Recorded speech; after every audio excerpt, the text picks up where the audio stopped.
تو یا بیگم صاحبہ کر رہی ہیں اپنے خرچے پہ اور میاں کی طرف سے بھی کر رہی ہیں, میاں سے پیسے نہیں لے رہی, تو سبحان اللہ, بہت اچھا لگا آپ کو سن کے, تو ہمیں بھی بہت اچھا لگا. تو یعنی پیسوں کا ہر ایک کا ڈالنا ضروری نہیں. اچھا یہ بھی ایک مسئلہ ہوتا ہے کہ بڑا بھائی کر رہا ہے سب کی طرف سے اور سب سے آدھے آدھے پیسے لے رہا ہے قربانی کے, وہ یا تھوڑے تھوڑے پیسے لے رہا ہے, باقی پیسے اپنی جیب سے ڈال رہا ہے, تو بھی ٹھیک ہے. یعنی جس کی طرف سے قربانی ہو رہی ہے اس کے لیے خود سے پیسے یعنی خرچ کرنا ضروری نہیں ہے, اس کی طرف سے اگر کوئی اور خرچ کر دیتا ہے تو بھی ٹھیک ہے, چاہے پورے پیسے خرچ کرے یا آدھے پیسے خرچ کرے. قرضہ لے کے بھی قربانی کی جا سکتی ہے, آپ کے پاس اگر پیسے نہیں ہیں تو آپ قرضہ لے کے کر سکتے ہیں, اگر آپ کو یقین ہے کہ میں یہ قرضہ بعد میں لوٹا سکتا ہوں. البتہ قرضہ کھا کے قربانی ٹھیک نہیں ہے, کہ آپ نے کسی کا قرضہ دینا ہے, وہ مانگ رہا ہے, دروازے پہ کھڑا ہوا ہے, وہ دے نہیں رہے اور آپ اور اس کے پیسوں سے بکرے کاٹ رہے ہیں آپ, یہ ٹھیک نہیں ہے. یہ آخرت کے لیے بھی نقصان دہ ہے اور وہ بکرے کے لیے تو نقصان دہ بہرحال ہے ہی ہے. تو ایک مسئلہ تو یہ ہو گیا. دوسرا مسئلہ یہ ہے کہ قربانی کیا واجب ہے یا سنت ہے, تو اس بارے میں بھی دونوں رائے ملتی ہیں علماء کی. جو علماء کہتے ہیں سنت ہے وہ بھی عام سنت نہیں مانتے بلکہ سنت مؤکدہ.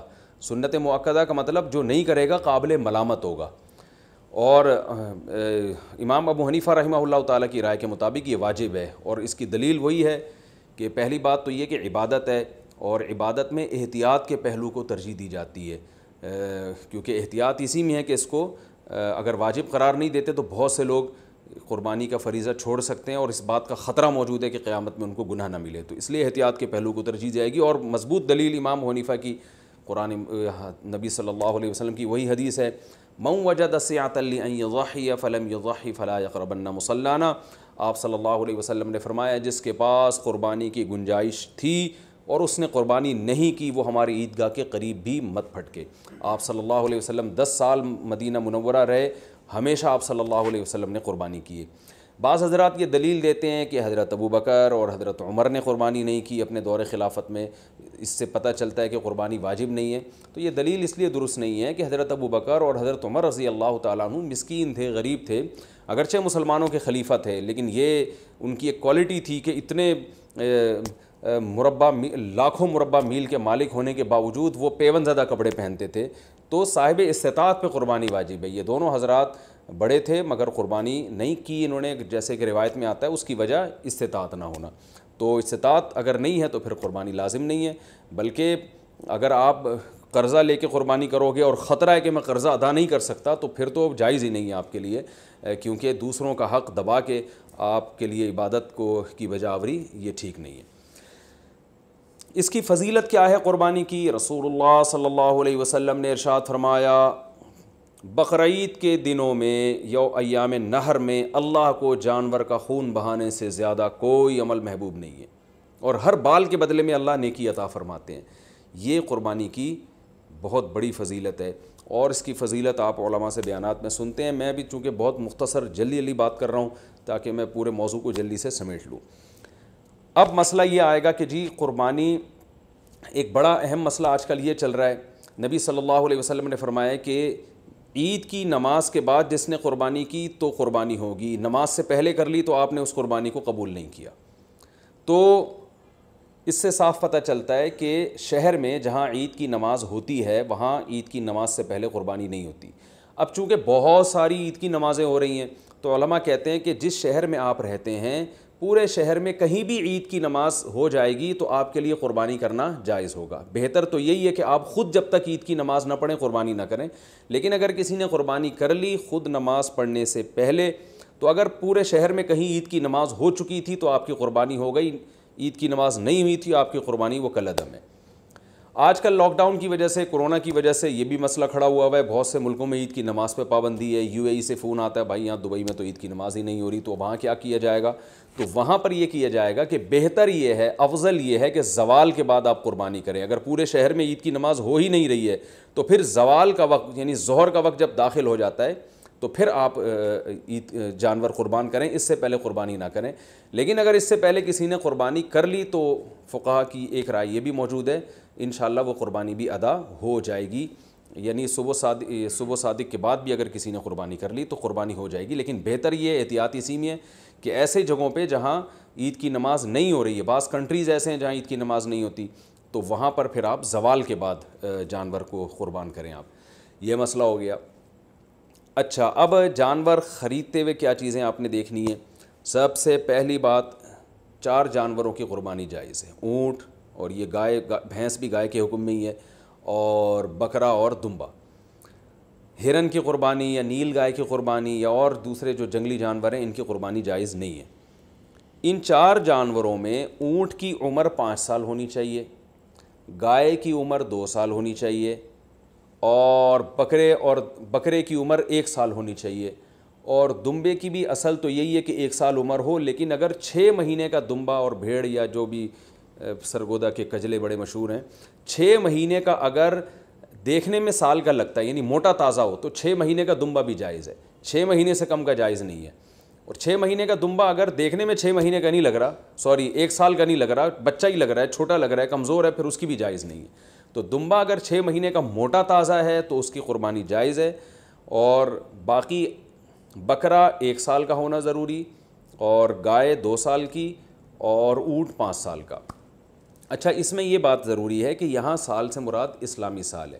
مثال کے طور پر آپ بکرا لینے کے لیے گئے مارکیٹ میں، ہاں بھائی کتنی عمر ہے، اس نے کہا کہ جی اتنی عمر ہے، تو آپ اس سے سیدھا سیدھا یہ پوچھیں کہ بھائی پچھلے سال بقرعید سے پہلے یہ پیدا ہو چکا تھا کہ نہیں ہوا تھا؟ اگر پچھلے سال بقرعید سے پہلے پیدا ہو چکا تھا تو اس سال بقرعید میں اس کی قربانی جائز ہے، بلکہ پچھلے سال اگر بقرعید والے دن پیدا ہوا تھا تو اس سال بقرعید والے دن جب وہ ٹائم گزرے گا تو اس ٹائم میں بھی اس کی قربانی جائز ہو جائے گی، کیونکہ پورا سال اسلامی سال گزر چکا ہے۔ دانتوں کا اعتبار نہیں ہے، یاد رکھیں، لوگ دانت کو زیادہ فوکس کر رہے تھے، 2 دانت ہے کہ 4 دانت ہے کہ کھیرا ہے، تو دانت کا اعتبار نہیں ہے، اصل حکم ہے جانور کی عمر کا، کہ گائے 2 سال ہو، اور 2 سال میں یاد رکھیں دانت پورے، جو ماہرین ہیں نا جو بچھڑے پالتے ہیں وہ کہتے ہیں 2 سال میں دانت نکلتے نہیں ہیں، 2 سال پورے ہونے کے بعد نکلنا شروع ہوتے ہیں۔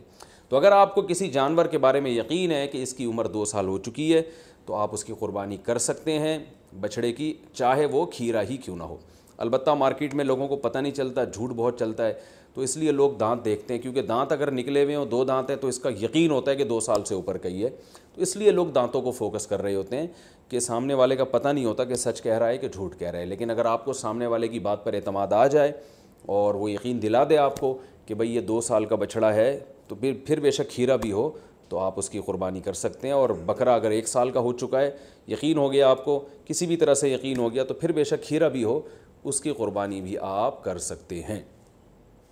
یہ تو ہو گیا جی جانور کی عمر کے بارے میں۔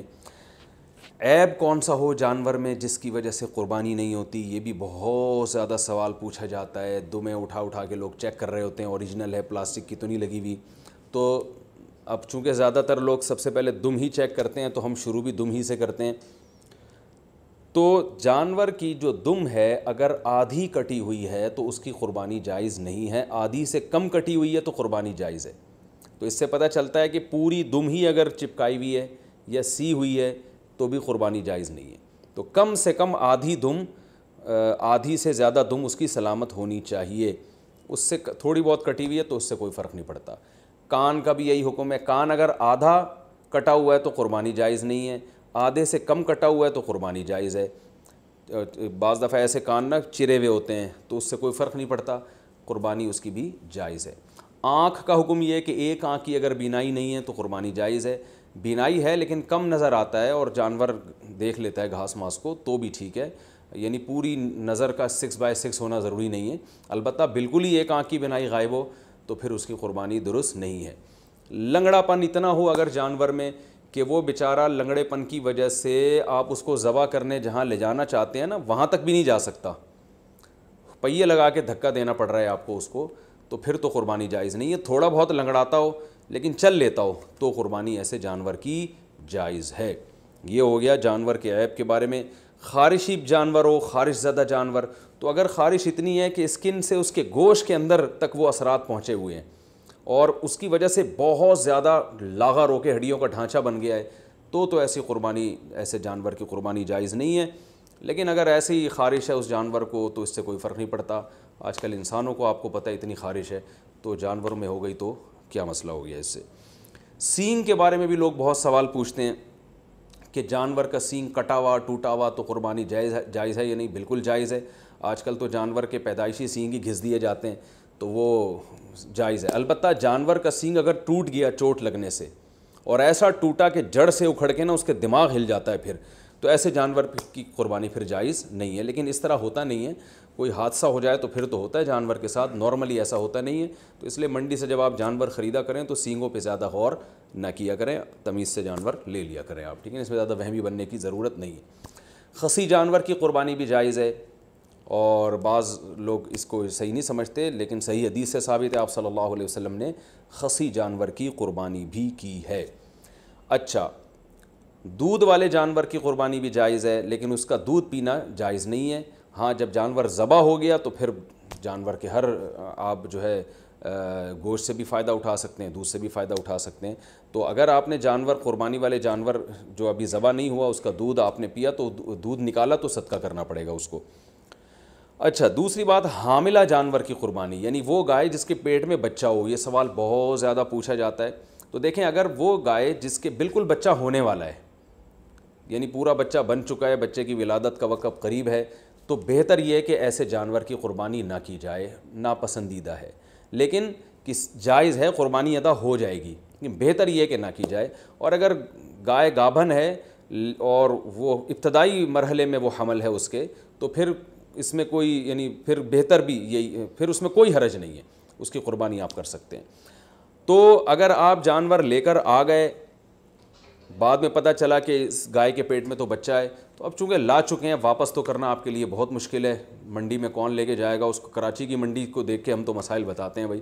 یہاں تو کیچڑ اب بارش میں ماشاءاللہ اتنا ہو گیا ہے کہ لوگ کیچڑ میں تیرتے ہوئے جا رہے ہیں منڈی میں. تو اب وہ اس گابن گائے کو آپ لے کے کیسے جائیں گے؟ تو پھر کوئی حرج نہیں ہے، آپ اس گابن گائے کو بھی ذبح کر سکتے ہیں، کوئی حرج نہیں ہے اس میں. ہاں، اس میں سے بچہ جب نکلے تو وہ بچہ اگر زندہ ہو تو فوراً اس کو بھی ذبح کر دیں آپ، تو اس کا گوشت بھی حلال ہو جائے گا. اچھا، لوگ یہاں ایک سوال پوچھتے ہیں، اس معصوم بچے کا کیا قصور ہے؟ تو میں ان کو جواب دیتا ہوں کہ اس کی ماں کا بیچاری نے کون سے کبیرہ گناہ کیے ہیں جن کو آپ کاٹ رہے ہیں. تو جیسے بچہ معصوم ہے تو اس کی اماں بھی تو بیچاری معصوم ہے. تو اللہ نے ہمارے لیے ان جانوروں کو حلال کیا، ہم ان کا گوشت کھا سکتے ہیں، تو اس لیے ہم ذبح کر سکتے ہیں. وہ بچہ اس کے پیٹ میں ہو تو بھی کر سکتے ہیں. میں نے بتایا کہ بہتر نہیں ہے، لیکن بہرحال قربانی ادا ہو جائے گی اور گوشت بھی اس کا بالکل حلال ہوگا، اس میں ٹینشن لینے کی ضرورت نہیں ہے. تو یہ تو ہو گیا جی حاملہ جانور کے بارے میں. اچھا، جانور آپ منڈی سے لے کے آپ نے خریدا، بالکل سب سیٹ ماشاءاللہ فٹ فاٹ جانور تھا، آپ نے اس کو گاڑی میں چڑھایا، چڑھانے کے دوران اس کی ٹانگ وانگ ٹوٹ گئی اور وہ بیچارہ لنگڑا لولا ہو گیا، تو اس کو ذبح کر کے کھا لیں، وہ قربانی کے لائق اب نہیں رہا ہے، اس کی قربانی جائز نہیں ہوگی. یا اسی طرح گاڑی سے اتارتے ہوئے یا گھر میں جو ہے نا کھمبے سے باندھا آپ نے اور جانور نے کوئی شرارت کی یا کچھ مسئلہ ہو گیا جس کی وجہ سے آنکھ چلی گئی اس کی، یا کوئی ایسا عیب پیدا ہو گیا جس کی وجہ سے قربانی جائز نہیں ہوتی، تو اب اس کی قربانی ہو نہیں سکتی. وہ آپ پھر قصائی کو بھی بیچ سکتے ہیں اور خود بھی گوشت کھا سکتے ہیں. البتہ جانور کو جب ذبح کرنے کے لیے گرایا جاتا ہے، اس دوران اگر جانور کے کوئی ہاتھ پاؤں ٹوٹ گئے یا کوئی اندھا ہو گیا بیچارہ یا کچھ مسئلہ ہو گیا تو بے فکر رہیں، پھر کوئی حرج نہیں ہے. کیونکہ گراتے، یہ تو اللہ کا حکم ہے جانور کو گرا کے ذبح کرو، تو گرانے میں بعض دفعہ ایسا مسئلہ ہو جاتا ہے جس کی وجہ سے جانور میں کوئی عیب پیدا ہو جاتا ہے. تو ذبح کے دوران اگر کوئی عیب پیدا ہو گیا ہے تو بے فکر رہیں، اس سے کوئی فرق نہیں پڑتا، قربانی اس جانور کی حلال ہوگی.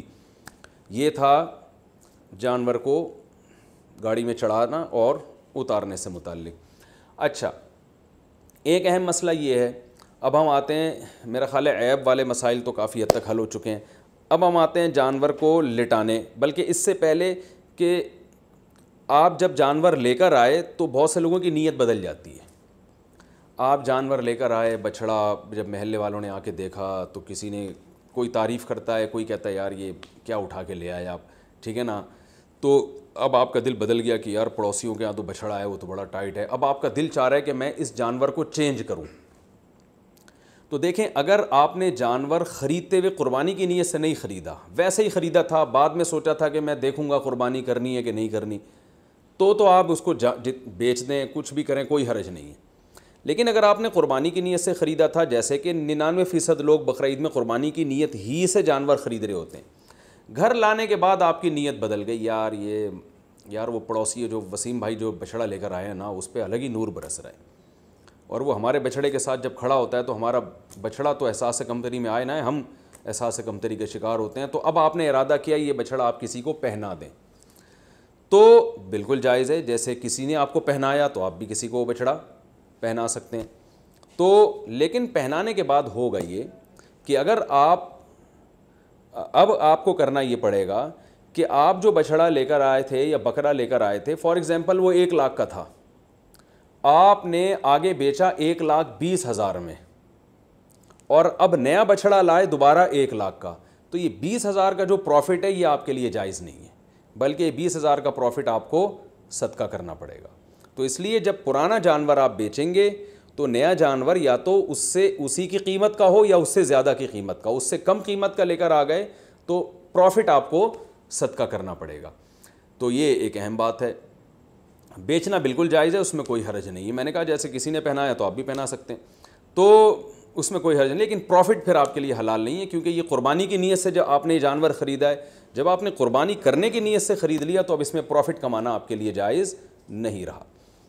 آپ بچھڑا لے کر آئے, پورا بچھڑا اپنے لیے لے کر آئے آپ قربانی کی نیت سے, تو یہاں آپ نے ارادہ کیا, محلے والے آ گئے, وسیم بھائی نے کہا یار ایک حصہ ہمیں بھی دے دو یار ایک حصہ, تو آپ کا ارادہ بدل گیا, آپ نے کہا چل بھائی, تو آپ اس میں سے حصے بھی دوسروں کو دے سکتے ہیں, اس میں بھی کوئی حرج نہیں ہے. تو یہ بھی جائز ہے آپ کے لیے کہ اس جانور میں آپ سب کو شریک کر لیں. تو یہ ضروری نہیں ہے کہ آپ نے اپنے لیے گائے خریدی تو اب وہ پوری گائے آپ کے اپنے, ایک حصہ بھی آپ اپنا اس میں رکھ سکتے ہیں, 6 حصے دوسروں کو دے سکتے ہیں. ایک اہم بات یہ بھی ہو گئی. دوسری ایک اہم بات یہ ہے کہ آج میرے پاس عصر کے بعد ایک بندہ آیا, میں بچھڑا لایا تھا, صبح جب میں نے دیکھا تو اس کا انتقال ہو گیا. ان کی ورڈنگ یہی تھی, انتقال ہو گیا. میں نے کہا انتقال تو آدمیوں کے ہوتے ہیں, جانوروں کی تو موت واقع ہوتی ہے بھائی. خیر اس کا انتقال ہو گیا, تو مالدار آدمی جس پر قربانی واجب تھی, اگر اس کا جانور بقرعید سے پہلے مر جائے تو اس پر لازم ہے کہ وہ دوبارہ قربانی کرے. ہاں دوبارہ قربانی میں یہ ضروری نہیں ہے کہ جتنا مہنگا پہلا جانور تھا اتنا ہی دوسرا بھی ہو, نہ سستا جانور بھی کیا جا سکتا ہے, کیونکہ اب آپ پروفٹ نہیں کما رہے اس پہ, تو اس لیے وہ تو اللہ نے ہی اس کو اٹھا لیا پہلے. تو اس جانور کو ذبح کر کے مرنے سے پہلے گوشت کھا لیں یا قصائی کو بیچ دیں, اور جو آپ نیا جانور لے کر آئیں گے وہ یعنی وہ بیچ اس لیے دیں یا گوشت اس لیے تاکہ وہ اس نے بھی گوشت ہی یعنی گوشت کے طور پر ہی قصائی نے بھی استعمال کرنا ہے اس کو. تو جانور اگر مر گیا, آپ نیا جانور اگر لے کر آئے ہیں تو نئے جانور میں یہ ضروری نہیں ہے کہ پہلے والے جانور سے وہ مہنگا ہو, وہ سستا بھی لا سکتے ہیں.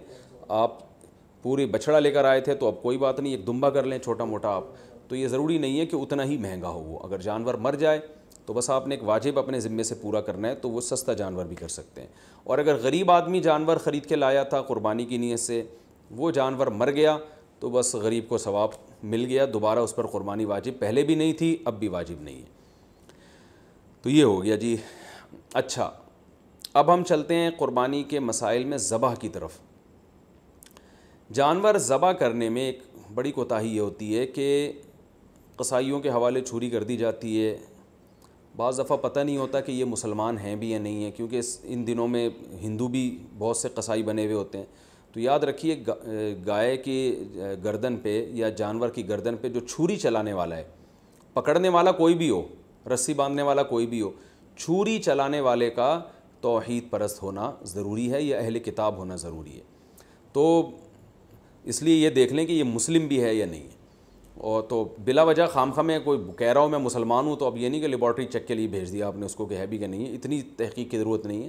تو بس یہ پہلے تحقیق کر لیا کریں بھائی, مسلمان ہو, توحید پرست ہو, ایک اللہ کو مانتے ہو, نبی صلی اللہ علیہ وسلم کی ختم نبوت کے قائل ہو, اور نبی صلی اللہ علیہ وسلم کو مختار کل, مشکل کشا, حاجت روا تو نہیں سمجھتے. تو جو توحید کا عقیدہ ہے نا وہ بہرحال پہلے ضروری ہے, جو بیسک اسلام کے عقائد ہیں وہ اس کو پتہ ہونے چاہیے.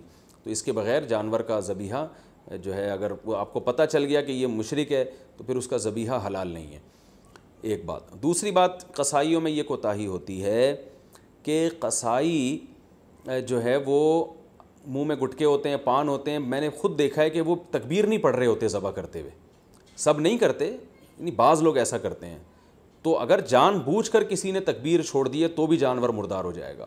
تو اس لیے قرآن مجید میں صاف اللہ کا حکم ہے وَلَا تَأْكُلُوا مِمَّا لَمْ يُذْكَرِ اسْمُ اللَّهِ عَلَيْهِ, وہ جانور جس پر اللہ کا نام نہ لیا جائے اس کو مت کھاؤ.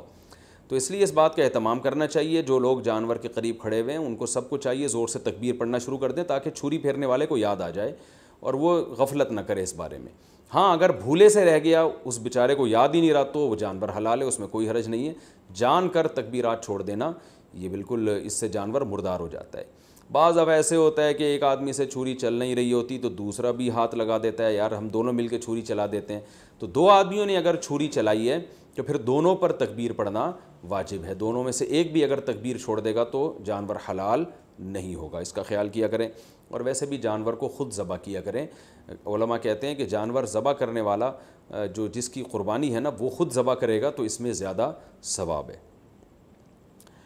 ایک کوتاہی جو بہت عرصے سے میں بتاتا چلا آ رہا ہوں, قصائی جانور ذبح کرنے کے بعد 4 رگیں کٹنے کے بعد حرام مغز میں چاقو مارتے ہیں. یہ بالکل غلط ہے. صرف 4 رگیں کاٹ کے جانور کو چھوڑ دینا ہے تاکہ بلیڈنگ زیادہ ہو, اس کا خون نکل جائے باڈی سے. قصائیوں کے پاس ٹائم کم ہوتا ہے, وہ جلد بازی میں ہوتے ہیں, لہذا وہ کہتے ہیں کون اتنی دیر جانور کے ٹھنڈا ہونے کا انتظار کرے. بالکل ایسے ہی جیسے خواتین کو جب ڈیلیوری ہوتی ہے نا, بچہ پیدا ہوتا ہے, تو بعض گائنی کی ڈاکٹر کہتی ہیں کون اتنی دیر انتظار کرے گا, لاؤ چاپڑ چاقو کینچی لاؤ, پیٹ چاک کرو اور آپریشن کر کے بچہ باہر نکالو, ہم نے دوسرا کیس بھی نمٹانا ہے. تو ہر آدمی جلدی میں گھوڑے پہ بیٹھا ہوا ہے. تو قصائی تو آپ کو پتہ ہے اس وقت جیٹ طیاروں پہ بیٹھے ہوئے ہوتے ہیں بقرعید والے دن, تو ان کے پاس اتنا ٹائم نہیں ہوتا. جانور کی 4 رگیں کاٹیں پھر چھوڑ دیں, بلیڈنگ ہوگی, خون نکلے گا. وہ کہتے ہیں یار بس جلدی سے نا اس کے حرام مغز میں چاقو مارتے ہیں گردن میں, اور جانور کو تکلیف بھی ہوتی ہے اس سے اور جلدی مردار ہو جاتا ہے. اس کا نقصان یہ ہوتا ہے کہ جتنی بلیڈنگ ہونی چاہیے, خون نکلنا چاہیے, نکلتا نہیں ہے. تو اس سے 3 نقصان. پہلا نقصان مکروہ عمل ہے, یہ شریعت میں یہ طریقہ ہمیں ذبح کرنے کا نہیں بتایا. دوسرا نقصان جو گوشت میں خون باقی رہ جاتا ہے, جو ذبح کرنے کا مقصد ہے وہ پورا حاصل نہیں ہوتا. تیسرا نقصان گوشت کی لذت بھی کم ہو جاتی ہے. اور چوتھا ایک اور نقصان, گوشت میں جو بیماریاں ہیں آپ کو پتہ ہے بلڈ کی وجہ سے ہوتی ہیں, کہ بلڈ اگر گوشت میں رہ جائے تو اس میں بیماریاں بھی رہ جاتی ہیں. اگر خون اچھی طرح نکل جائے تو گوشت بیماریوں سے بھی صاف ہو جاتا ہے. تو یہ 4 فائدے ہیں جن کی وجہ سے آپ قصائی کو مجبور کیا کریں کہ بھائی ذرا تھوڑی دیر جو ہے نا صبر کرو. اور اگر پھر بھی صبر نہیں کرتا تو جس کھونٹے سے آپ نے گائے کو باندھا تھا, جیسے ہی جانور ذبح ہو فوراً جو جتنے آدمی جانور پر تھے وہ سارے جانور کو چھوڑ کے قصائی پہ آ جائیں اور اس کھونٹے سے اس کو باندھ دیں تاکہ جانور آرام سے خود سے ٹھنڈا ہو جائے. یہ بھی کرتے ہیں کہ جانور ٹھنڈا ہوا نہیں ہوتا کھال اتارنا شروع کر دیتے ہیں اس کی, تو یہ بھی غلط ہے. لیکن اگر ایسے جو وہ قصائی جو پکڑائی میں نہیں آ رہا, اگر آپ نے اس کو کھونٹوں سے باندھ دیا تو انشاءاللہ یہ تمام ٹینشنیں آپ کی حل ہو جائیں گی. قصائی حضرات ناراض ہوتے ہیں میری ان باتوں سے. بھائی میں آپ کے بارے میں بات ہی نہیں کر رہا, میں ان قصائیوں کے بارے میں بات کر رہا ہوں جو شرافت سے کنٹرول میں آ نہیں رہے. تو آپ تو ماشاءاللہ اچھے لوگ ہیں جو میرا بیان سن رہے ہیں, آپ تو جانور کی 4 رگیں کاٹیں گے, اس کے بعد آپ آرام سے بیٹھ جائیں گے یا دوسرے جانور کو گرانے کی فکر میں لگ جائیں گے, اور یہ جب اس کی بلیڈنگ ہو جائے گی اچھی طرح سے تو ٹھنڈا ہو جائے گا تو پھر آپ اس کا گوشت کاٹیں گے اور کھال اتاریں گے آپ اس کی. تو آپ کے بارے میں بات کر نہیں رہا, میں ان قصائیوں کے بارے میں بات کر رہا ہوں جو جلد باز ہیں. اچھا بھائی, اب مسئلہ یہ ہے کہ گوشت کی تقسیم میں تول کے گوشت تقسیم کرنا ضروری ہے. خوب اچھی طرح سمجھ لیں, گوشت سودی اموال میں سے ہے, لہذا گوشت کے جب 7 حصے ہوں گے تو تول کے ہوں گے. یہ خوب سمجھ لیں. لوگ کہتے ہیں ہم راضی ہیں, تو راضی ہونے کا مسئلہ نہیں ہے, یہ سودی اموال میں سے ہے. اب میں اس کی ڈیٹیل میں جاؤں گا تو یہ کلپ بہت زیادہ لمبا ہو جائے گا, تو اس لیے بس علماء کی بات پر اعتماد کر لیں. اس کو تول کے تقسیم کرنا واجب ہے. اگر تول کے تقسیم سے بچنا چاہیں تو 60 ڈھیریاں بنا کر 7 میں کلیجی ملا دیں, تو پھر تول کے تقسیم کرنا واجب نہیں رہے گا. اس کے دلائل کیا ہیں یہ کسی اور وقت انشاءاللہ بیان کروں گا. تو اور پھر بھی احتیاط اسی میں ہے کہ تولیں بھی اور کلیجی بھی ملا دیں 7 ڈھیریوں میں, تاکہ اگر تول میں گڑبڑ ہو گئی ہو تو کلیجی اس کے جو ادھر اگر تھوڑا سا گوشت زیادہ چلا گیا تو اس کے مقابلے میں ادھر کلیجی آ جائے تو سود سے بچت ہو جائے گی. وہ لوگ کہتے ہیں پتہ نہیں کس قسم کی باتیں کر رہے ہیں, وہ انشاءاللہ بعد میں ڈیٹیل میں اس مسئلے کو سمجھا دوں گا, بلکہ پہلے سمجھا بھی چکا ہوں کئی دفعہ کہ سودی اموال میں عقل نہیں چلتی ہے.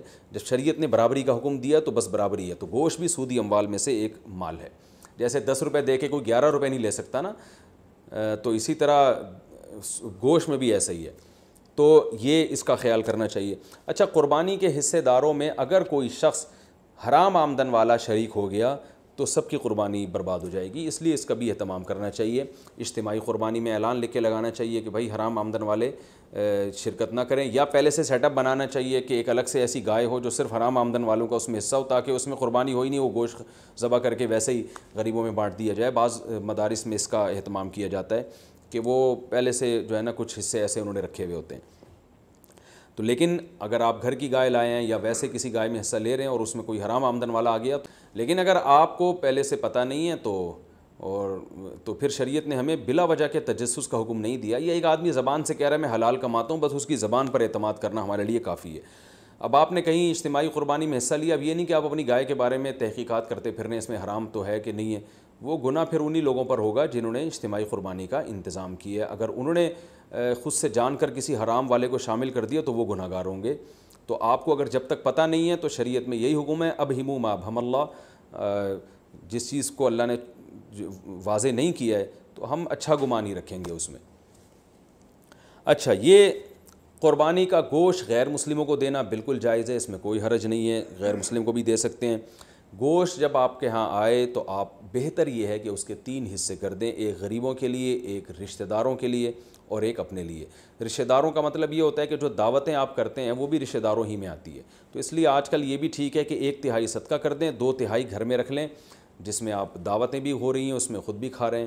اور علماء نے بیان کیا بھائی جس کی اولاد زیادہ ہے, اہل و عیال زیادہ ہیں, اور تو وہ اگر پورا گوشت بھی گھر میں رکھ لے تو بھی ٹھیک ہے, اس لیے کہ اپنی اولاد کا, اپنے بچوں کا حق پہلے ہے. کیونکہ وہ اگر دمبا بیچارے نے ذبح کیا اور وہ 1/3 صدقہ کر دے گا تو 8-10 بچے, تو پھر وہ میرا خیال ہے وہ غریب آدمی کے بچے, تو پھر تو پورے سال بیچاروں کو گوشت نہیں ملتا. تو ایسے غریب آدمی کے لیے حکم یہ ہے کہ وہ پھر پورا گوشت بھی رکھ لے, یہ زیادہ بہتر ہے اس کے لیے. اور 1/3 گوشت صدقہ کرنا یہ بھی مستحب عمل ہے, کوئی فرض واجب نہیں ہے, لیکن بہرحال اس پہ عمل کرنا چاہیے. کیونکہ قرآن مجید میں اللہ تعالیٰ کا ارشاد ہے کہ اطعم القانع والمعتر, کہ خود بھی کھاؤ اور کلو منہا, خود بھی اس میں سے کھاؤ اور محتاجوں کو بھی اس میں سے کھلاؤ. خود بھی کھانا چاہیے, محتاجوں کو بھی کھلانا چاہیے. ایصال ثواب کے لیے قربانی, ابا اماں کی طرف سے قربانی, جو مرحوم ہے, دادا نانی کی طرف سے قربانی, یہ بالکل جائز ہے, اس میں کوئی حرج نہیں ہے. بعض صحابہ سے بھی ثابت ہے اور رسول اللہ صلی اللہ علیہ وسلم سے بھی ثابت ہے کہ آپ نے 2 مینڈے ذبح کی, ایک اپنے لیے اور ایک اپنی امت کے لیے. تو پتہ چلا کہ یہ قربانی اپنے لیے بھی ہو سکتی ہے اور اپنے علاوہ کسی اور کے لیے بھی ہو سکتی ہے. وہ کسی اور کوئی بھی ہو سکتا ہے, نبی صلی اللہ علیہ وسلم بھی ہو سکتے ہیں, آپ کے والدین بھی ہو سکتے ہیں, تو کوئی بھی ہو سکتا ہے. لیکن جب آپ کسی اور کے لیے قربانی کر رہے ہیں تو یا تو وہ دنیا سے جا چکا ہوگا یا وہ زندہ ہوگا. اگر دنیا سے جا چکا ہے تو وہ قربانی کا گوشت آپ خود بھی کھا سکتے ہیں, لیکن اگر وہ زندہ ہے تو اس کی پرمیشن کے بغیر اس کے لیے قربانی نہیں ہو سکتی, کیونکہ وہ ایک عبادت ہے اور جو زندہ آدمی ہے وہ عبادت کا اہل ہے. جب تک اس کی وہ نیت نہیں کرے گا خود تو اس کی قربانی نہیں ہوگی. تو وہ اس کی نیت کے لیے ضروری ہے کہ اس کو کم از کم اطلاع ضرور دی جائے اور وہ اس پہ راضی ہو, چاہے وہ زبان سے اجازت دے دے یا دل سے ویسے ہی راضی ہو, یعنی آپ کو پتہ چل جائے کہ یہ راضی ہے اس پر, تو بھی ٹھیک ہے. اگر کسی نے وصیت کی تھی کہ میرے مرنے کے بعد میرے لیے قربانی کرنا اور مال چھوڑ کر گیا ہے وہ قربانی کا, تو پھر اس کی قربانی میں سے بھی گوشت کھانا جائز نہیں ہے, وہ قربانی بھی آپ کو وہ سارا گوشت صدقہ کرنا پڑے گا. اچھا بھائی, ایک مسئلہ یہ بھی ہے کہ قربانی کسی نے نہیں کی اور بعد میں خیال آیا کاش میں قربانی کر لیتا, تو یاد رکھیں بقرعید کے 3 دن جب گزر جائیں گے تو اس کے بعد قربانی اب جائز, یعنی اب قربانی جائز نہیں ہوگی, کیونکہ وہ 3 دن گزر گئے, قربانی کا ٹائم ختم ہو گیا.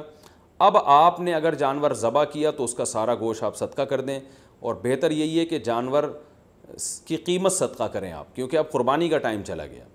تو اس لیے بقرعید کے 3 دنوں, پھر وہ اگلے سال بقرعید میں بھی نہیں ہو سکتی قضا اس کی, تو بس بقرعید کے 3 دن کے اندر اندر تو جانور ذبح کرنا ہے. اگر آپ نے ذبح نہیں کیا اور آپ پر قربانی واجب تھی, آپ سے غلطی ہوئی ہے, تو اب 3 دنوں کے بعد آپ نے کیا کرنا ہے, اس جانور کا یعنی اس جانور کی قیمت آپ صدقہ کر دیں. اب جو ہے وہ قربانی کا ٹائم چلا گیا. اور یہ بھی یاد رکھیں, اس پر بہت مضبوط دلائل ہیں کہ قربانی کے صرف 3 دن ہیں. اس پر میں کلپ ریکارڈ کروا چکا ہوں, صحابہ تابعین کے آثار ہیں, احادیث ہیں کہ صرف 3 دن قربانی جائز ہے, چوتھے دن قربانی جائز نہیں ہے.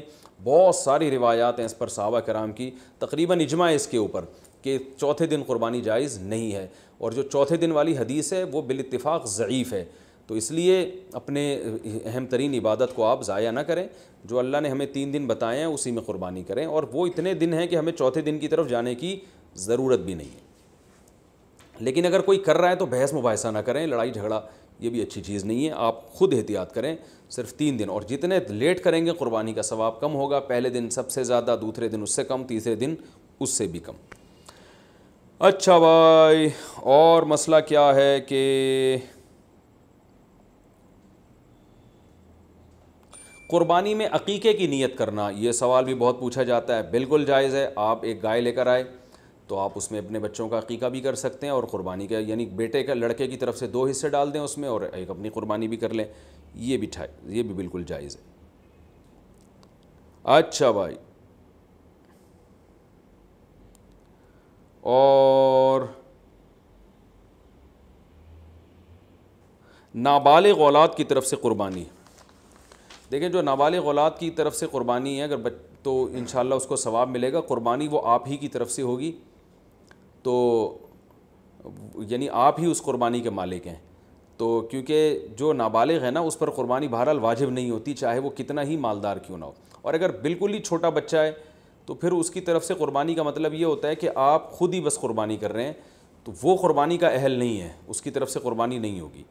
ہاں, اگر وہ سمجھدار ہے, بلوغت کے قریب ہے, تو پھر اس کی طرف سے قربانی ادا ہو جائے گی, اگرچہ اس پہ واجب ہے نہیں ابھی, تو یہ کر سکتے ہیں, اس میں کوئی حرج نہیں ہے. اچھا, ایک اہم مسئلہ یہ بھی ہے کہ اونٹ کو ذبح کرنا یہ سنت نہیں ہے. اونٹ کو نہر کرنا سنت ہے. کھڑے کھڑے اس کی ٹانگ باندھ کے نا یہاں چاقو مارا جاتا ہے, اور ایکسپرٹ جو کسائی ہوتے ہیں وہ ایسے زور سے کٹ لگاتے ہیں کہ ایک دم فوارہ نکلتا ہے, اونٹ بہت جلدی ٹھنڈا ہو جاتا ہے. اور جو اناڑی ہوتے ہیں وہ بہت تکلیف دیتے ہیں جانور کو, وہ گھماتے رہتے ہیں اس میں, اور ان کو صحیح نس ملتی نہیں ہے, رگ ملتی نہیں ہے, اونٹ کا خون کم بہتا ہے, وہ بہت دیر سے اس کی جان نکلتی ہے. تو یہ بہت جو ہے وہ اچھا کام نہیں ہے جانور کو تکلیف دینا. آپ صلی اللہ علیہ وسلم نے حکم دیا ہے کہ جب تم میں سے کوئی شخص جانور کو ذبح کرنے کا ارادہ کرے تو اسے چاہیے کہ جانور کو راحت پہنچائے, اس کی راحت کا خیال رکھے, وہ اس کی کو اذیت نہ دے, تکلیف نہ دے. اور آپ نے یہ بھی فرمایا کہ اپنی چھری کو پہلے تیز کر لو تاکہ جانور کو تکلیف نہ ہو. بعض لوگ یہ کر رہے ہوتے ہیں, جانور کو لٹا کے چھری تیز کر رہے ہوتے ہیں. وہ بھائی پہلے ہی کر لیتے یہ کام, اس کو آپ نے جو لٹا کے اتنی تکلیف دی ہوئی ہے, یہ ٹھیک نہیں, یہ ٹھیک عمل نہیں ہے. تو جانور کو راحت دینے کا ہمیں حکم ہے, تکلیف سے اس کو بچانا ہے ہم نے. تو یہ کچھ مسائل تھے, اور بھی کوشش کر رہا ہوں کہ کوئی مسائل دماغ میں آ جائیں جو لوگ زیادہ. ہاں, ایک اہم مسئلہ یہ, بعض جانور بڑے شرارتی ہوتے ہیں, کنٹرول میں نہیں آ رہے ہوتے. جیسے بعض میاں کنٹرول میں نہیں آتے, بعض بیویاں کنٹرول میں نہیں آتی, بعض بچے کنٹرول میں نہیں آتے, اور بعض دفعہ آپ کا ملازم کنٹرول میں نہیں آ رہا. تو اس دفعہ بعض دفعہ آپ ایسی گائے لے آتے ہیں کہ وہ گائے, ابھی ہمارے 2-3 سال پہلے محلے میں ایک بچڑا آیا, وہ ایسا خونخوار قسم کا بچڑا کہ وہ کسی کو قریب ہی نہ آنے دے. تو ایک قصائی آیا, اس نے کہا ابے دیکھو ایسی کی تیسی, میں کسی سے نہیں ڈرتا, اور بغیر کچھ کہے نا وہ بچڑے کے قریب چلا گیا. جو وہاں بچڑے کے قریب لوگ تھے نا, ان کا بیان ہے کہ وہ ایسے اچھلتا ہوا قصائی بچڑے کے پاس گیا کہ جیسے ڈرتا ہی نہیں ہے. تو کہہ رہے ہیں ہمیں چند سیکنڈ کے بعد ہمیں یہ لگا کہ صرف بچڑا ہے, قصائی ہے نہیں یہاں پہ کہیں بھی. تو ہم حیران, یہ قصائی کیا کہاں, یعنی بچڑے نے اتنی اسپیڈ کے ساتھ اس کو لات ماری ہے کہ قصائی مارکیٹ سے شارٹ. تو کہہ رہے ہیں ہم دیکھا وہ وہاں پڑا ہوا ہے. تو وہ فنٹر گیری بھی بعض لوگ کر رہے ہوتے ہیں. تو ایسا جانور جو بہت ہی شرارتی ہو, قابو میں نہ آ رہا ہو, تو شرعاً یہ جائز ہے کہ آپ اس کو پہلے اگر کسی گولی وغیرہ سے مار دیں, گرا دیں اس کو بندوق سے, اور پھر ذبح کر لیں تو بھی جائز ہے. یا اور کسی طریقے سے اس کو قابو میں لانے کے لیے یہاں پر اس کے گردن پہ کھڑے کھڑے بھی ذبح کر سکتے ہیں. یعنی اس کو آپ, یعنی 2 دھاری چاقو آپ نے گردن پہ لگایا اور اس کو چاروں رگیں کاٹ ڈالی تو بھی جائز ہے. تو بہتر سنت طریقہ تو یہی ہے کہ لٹا کے گلے پہ چھری چلائی جائے بچھڑے کے. لیکن اگر وہ بے قابو بچھڑا ہے تو کھڑے کھڑے بھی مجبوراً اس کو ذبح کرنا جائز ہے. ہاں, اگر گولی ماری آپ نے اس کے گرانے کے لیے اور گولی سے ہی وہ ٹھنڈا ہو گیا تو پھر حرام ہو جائے گا, چاہے گولی پہ تکبیر بھی کیوں نہ پڑی ہو, کیونکہ گولی کا شکار جائز نہیں ہے, حلال نہیں ہے. تو اس لیے دھاری دار چیزوں کا شکار ہوتا ہے.